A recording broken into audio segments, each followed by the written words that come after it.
బాగున్నారమ్మా. ఏ జూమ్ పెట్టినా కానీ ముంగడికించి అక్కడ పక్క రోడ్డు మీద పోయినాయి ఆడుకోవడానికి. రోజుకో చేంజ్ చేస్తున్నాయి. ఇక పెద్దగా అయినా కొద్దిగా తిన్నట్టునే బాగా ఇక ఆడుతున్నాయి.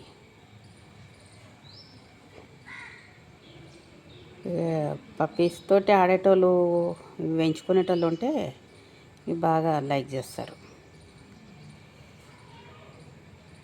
లైక్ చేసి సబ్స్క్రైబ్ కొట్టుర్రు. బుజ్జి బుజ్జి ముద్దుగా ఆడుకుంటున్నాయి అవి.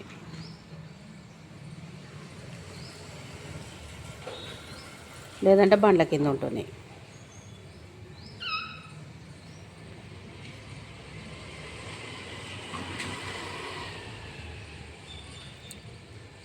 నాలుగు గోధుమ రంగులు ఉన్నాయి, 4 నల్లవి ఉన్నాయి. అప్పుడేమో అన్నీ ఒక దగ్గర కూర్చుంటుండే, ఎప్పుడేమో ఇష్టం అన్నట్టు ఆడుతున్నాయి. అవి కొనాల పొంటి పోడు చేసుడు అవి చేస్తున్నాయి.